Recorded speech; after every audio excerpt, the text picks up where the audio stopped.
Making the correct choice among a multitude of layout designs is a critical operations management decision. An effective layout aids the flow of materials, people, and information within and between areas. There are a variety of approaches available, such as fixed position layout to accommodate large, bulky projects, process-oriented layout dealing with low volume, high variety production, office layout where workers are positioned to facilitate information flow, retail layout addressing shelf space allocation and customer behavior, warehouse layout balancing space and material handling needs, and product-oriented layout which seeks the best personnel machine configuration in repetitive or continuous production. In this video, we'll see a modification of a traditional process-oriented layout at the prestigious Arnold Palmer Hospital in Orlando, Florida. When the Arnold Palmer Hospital began drawing up plans for its new 273-bed, 11-story hospital to be built across the street from its existing location, managers had the chance to create the design and layout literally from the ground up. With a $100 million investment, a fresh look at layout was possible. We were really facing capacity issues, and we were fast approaching almost 9,000 deliveries a year, and we began to get some concerns voiced from some of our very loyal physicians and from some of our patients because they were beginning to experience long wait times. So we knew we had to address that, and the way that we did was we focused on many of our throughput processes. We implemented many process improvement teams to try to make sure that we had looked at every possible solution to get patients in and out as quickly as we could, and then we began our expansion plan. The new hospital's unique circular pod design provides for maximum efficiency in the delivery of quality patient care by minimizing the number of trips and distances covered by staff.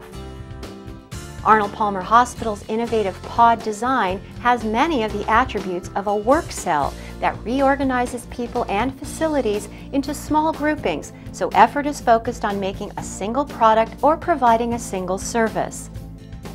This approach puts the staff in closer proximity to the patient. Computerized medical records, stations, linen storage, and elevators used for food service deliveries.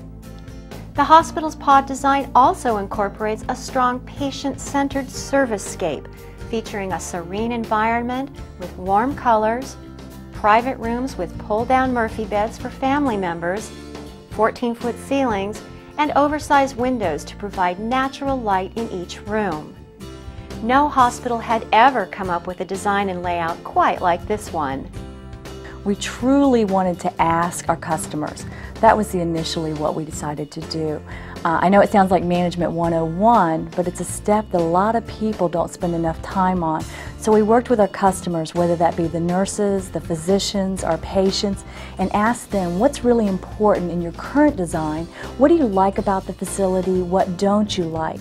From that, we identified two key drivers early on in the process.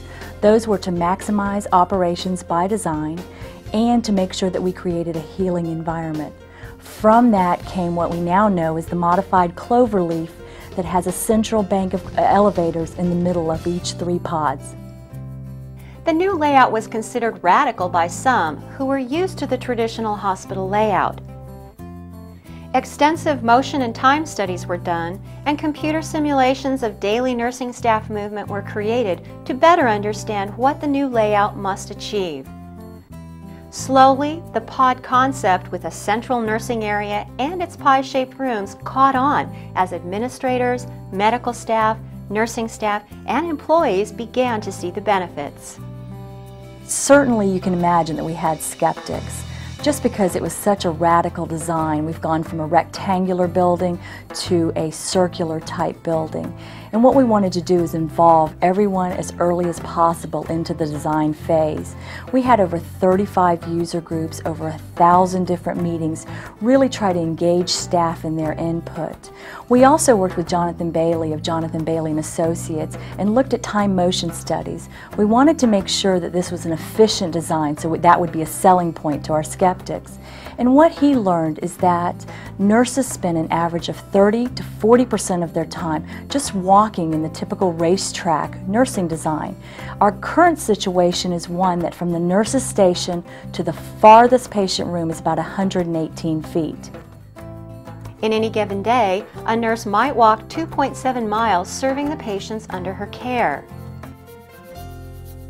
With nursing shortages and the average age of nurses today approaching 45, coupled with the high cost of healthcare professionals, nursing staff efficiency quickly emerged as a priority in the design of the new layout.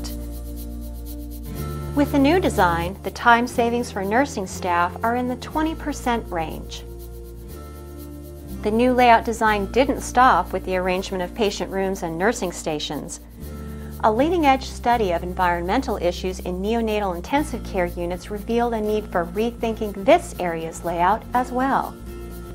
The old neonatal unit was comprised of 7 separate rooms of 10 to 16 plus patients in each room. It was very high-tech, brightly lit, noisy, and there was no privacy, an environment in direct opposition to that of the dark, quiet uterine environment. After an extensive study of the neonatal intensive care unit experience, several important changes became a priority for the new hospital's layout.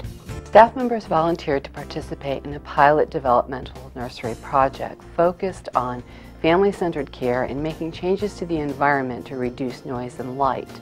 Rubber flooring was added, acoustical panels were added, privacy curtains were included, as well as window treatments. And these were very important renovations that we included in our new design. At the end of making the renovations in our old unit, we did conduct a study, and we found that the babies in the developmental room actually had less days on the ventilator, they grew faster, and they had shorter stays than the babies in the traditional nursery. So we were very excited about including this in our new design. The result of the new layout is another step towards meeting Arnold Palmer Hospital's primary goal of quality care. Did the Arnold Palmer Hospital achieve its layout design considerations? From the smiles and faces of its patients and nurses, the answer appears to be an unqualified yes. Layout is a critical operations management decision, one that's difficult to change once it's set. And thinking out of the box makes operations management such an exciting discipline. Work cells were initially developed in manufacturing environments. Notice how the hospital's pod design has many of the attributes of a work cell as described in your text. Less floor space is required, reduced direct labor, and empowerment resulting in a heightened sense of employee participation. In this situation, the hospital needed to analyze parameters such as trip frequency, location of nurses stationed in rooms, and distance matrices. Just look at the impact.